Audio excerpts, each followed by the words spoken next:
G'day guys, welcome to this week's FriBaT, Friday Beers and Tools. I sincerely hope that everything is good in your part of the world, wherever you're watching. Things are changing pretty quickly in Australia, so I guess I'm hoping to create a bit more content. I guess we're all going to be watching a little bit more YouTube for a little while, so hopefully we can get some more content out there for you. I am going to be doing some more work on Project Brutus very soon and uploading some more videos on it, and also continuing with the Honda project, so make sure you keep an eye out for that. Thanks for joining us this week. This week our beer is one of the Yak series.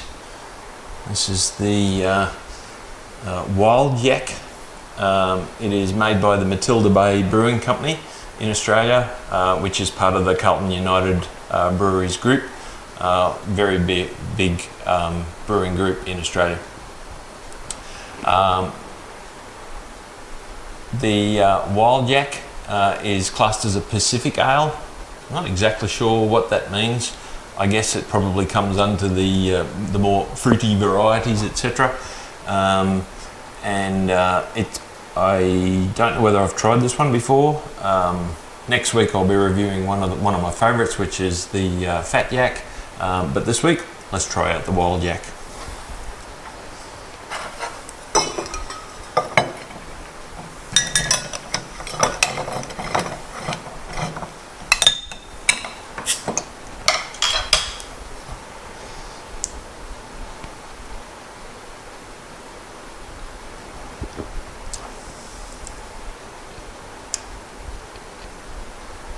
Yeah, a very refreshing, sort of a crisp,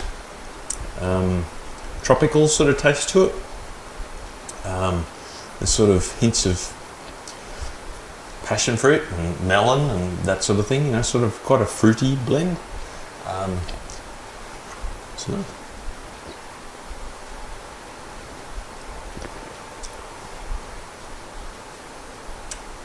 It's a little bit hoppy. I quite like a lot of the pale ales. The Pacific ales slightly different, but it's actually very nice. Again, a really good summery sort of beer. Barbecues, gosh, they're a thing of the past, and would be nice after mowing the lawn, doing some outside yard work, etc. That's quite nice. Let me tell you a little bit about it. So, as mentioned, Matilda Bay Brewing Company. I'm not sure whether they started as a boutique type brewer, and then were taken over by one of the bigger Australian conglomerate breweries, Carlton United Breweries. But it's a more boutiquey beer, which of course I'm trying to do rather than the run-of-the-mill beers. But it's very nice. That's 1.1 standard drinks in that, and it's a 375. So it's 345 mils, 1.1 standard drinks. That gives it an alcohol volume of 4.2%. Very easy drinking beer. I give that one a 3.5 spanners out of 5.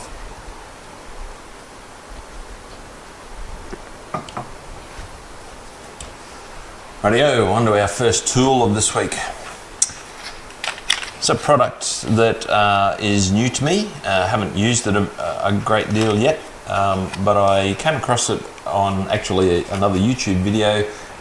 One of the American welding channels that I watch raved about this product. It's called MARKAL PRO. Not well known in Australia. In fact, I couldn't actually get it in Australia. I had to order it from Amazon US. The MARKAL Pro is effectively a very expensive clutch pencil. We probably all had clutch pencils in our school years, and basically what they are is a graphite in the center that is, when you actuate the end, it clutches the pencil end out. It does have a sharpener built in to the end to keep that tip nice and sharp, and as I mentioned, it comes with a graphic tip. Now, one of the big features of this MARKAL Pro is its design. It has this elongated thin center part at the front. One of the problems with when you're trying to mark holes in things, drilling things into deeper items, is you can't get a normal pen down in to scribe a circle or even make a mark. With this 45mm length on the bottom of the shaft of the pencil means you can get right down into those spots and make your mark easily.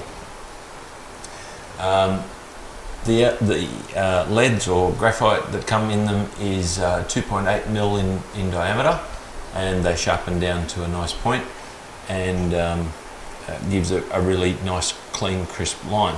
I wouldn't use it for my normal marking out stuff. I would use something much cheaper because I would hate to break this or lose it.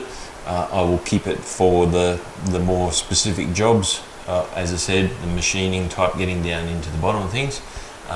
But it's a very handy tool. One thing I did get also on recommendation was the silver streak replacement. They're not graphite, I'm not exactly sure what they are, but the silver streak replacement, the features may be used by welders in place of soapstone, and those that know welding use soapstone to mark out lines, etc. For cuts and welds.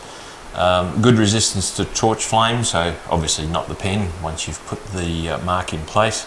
It's more visible through your filter plate, through your welding filter, and apparently no sharpening is necessary, so I'm not sure how they achieved that.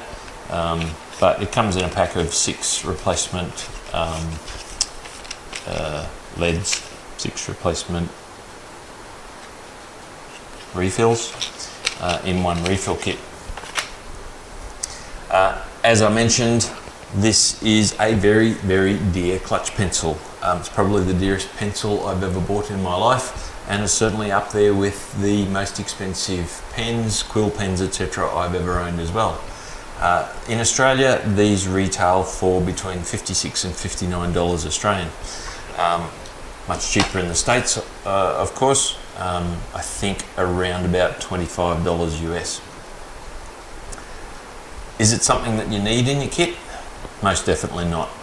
Is it something that is handy for a specific type of task? Yeah, it is. I haven't tried the Silver Streak refills yet. I've only used the graphite refill, and it is a very good clutch pencil, as you'd expect it should be for that price. Comes in a blister pack, and really, it's bloody expensive. It's good because of this feature. Can I recommend it for value for money? Yeah, look, she's pushing a 1 out of 5 beers for value. It's a quality product. They say that it's very, very strong and difficult to break, the actual pencil, etc. Is it worth money? No. Maybe in the States, $25. I don't know whether you consider that's good value for money, but in Australia, $56 to $60 is a very dear pencil. The Silver Streak 6-pack refill of replacement leads, I don't know what you call them, they retail for between $25 and $30 Australian, so also very expensive. As I mentioned, haven't really used it on welding jobs yet or marking out jobs, but I look forward to certainly when I retire, this is part of the kit, and I probably would not have been able to afford it in retirement. So for value, I give it a 1 out of 5 beers. For usability, I reckon it's up there for very specific tasks, but it's not exactly something that you need in your kit. It's something that you may want in your kit eventually. So for usability, I'm going to give it a 2.5, maybe 3 out of 5 beers for usability. So that's the MARKAL Pro.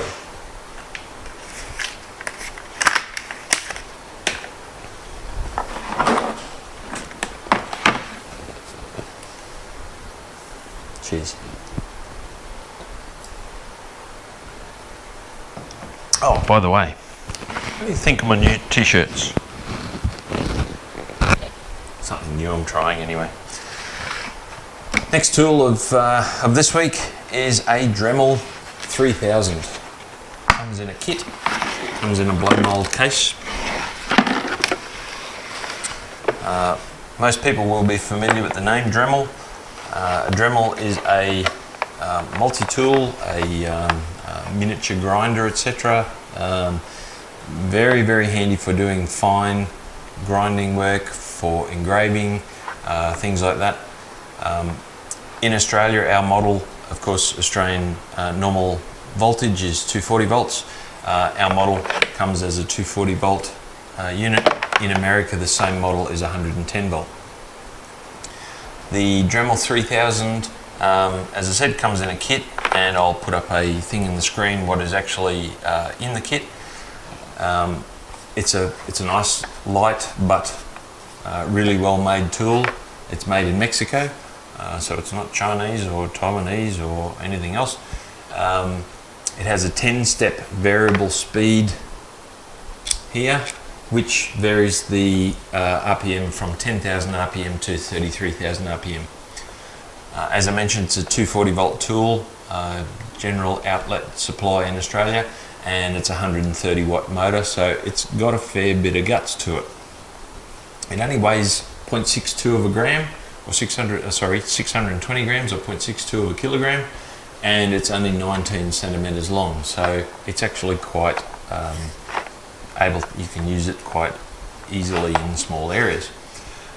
It has ball bearings in the motor, so therefore it's nice and smooth running, want to be for 33,000 RPM, and the brushes are accessible and replaceable. They're a service item in these. I don't know what sort of life you would get out of it. This one hasn't had very much use yet. I have had a cheap Chinese version of the Dremel, which actually was quite a decent tool. These are a step up again in quality and accuracy of motor control. In the blow mold case, you get a number of things. One of the handy items in the blow mold case is this extension unit. The unit itself gets quite heavy if you're using it for long periods of time, so you can actually plug it into this end, and then you then have a lightweight and much more usable small end for doing your grinding, engraving, etc. Much less fatiguing with this end, although of course this is a heavy transmission, like a speedo cable drive from the unit, and so it's a really good, excellent addition. So in the kit, you get a little box full of sort of starter bits. I've added some more extra. If you know a dentist, get hold of some dental burrs. Very handy to add. Comes with basic little polishing discs. Comes with small polishing discs. Comes with the stone burrs. Comes with a little wire wheel.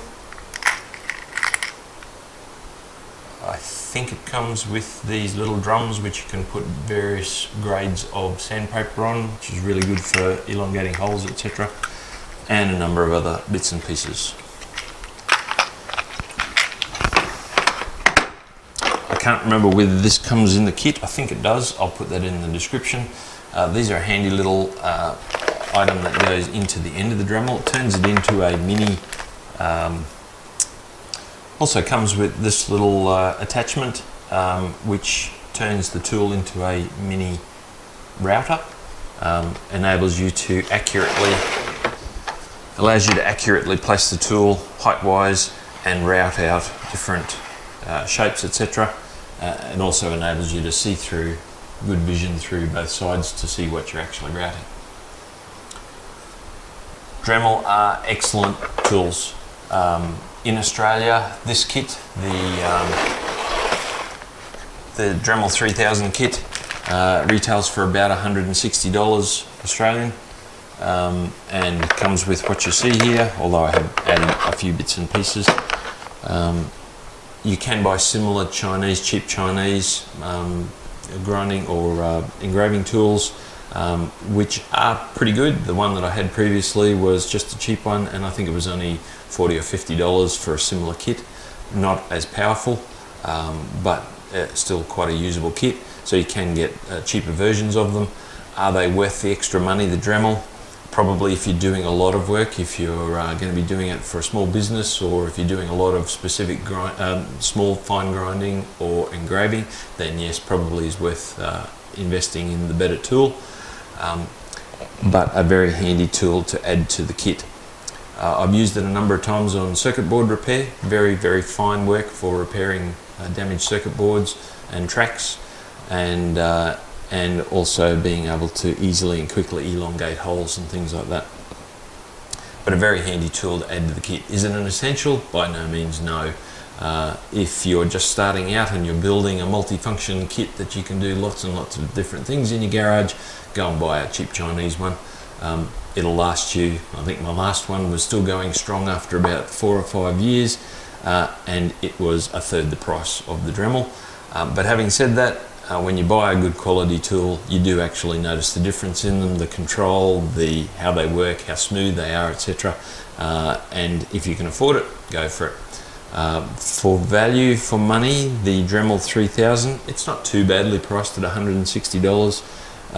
It's probably not it certainly doesn't fall into the cheap tool category for most people, nor is it an essential tool. So for value for money, I give it a 2, maybe a 2.5 beers out of 5. For usability, it's right up there. They're a very versatile little unit, and I reckon it's probably a good 4 out of 5 for usability.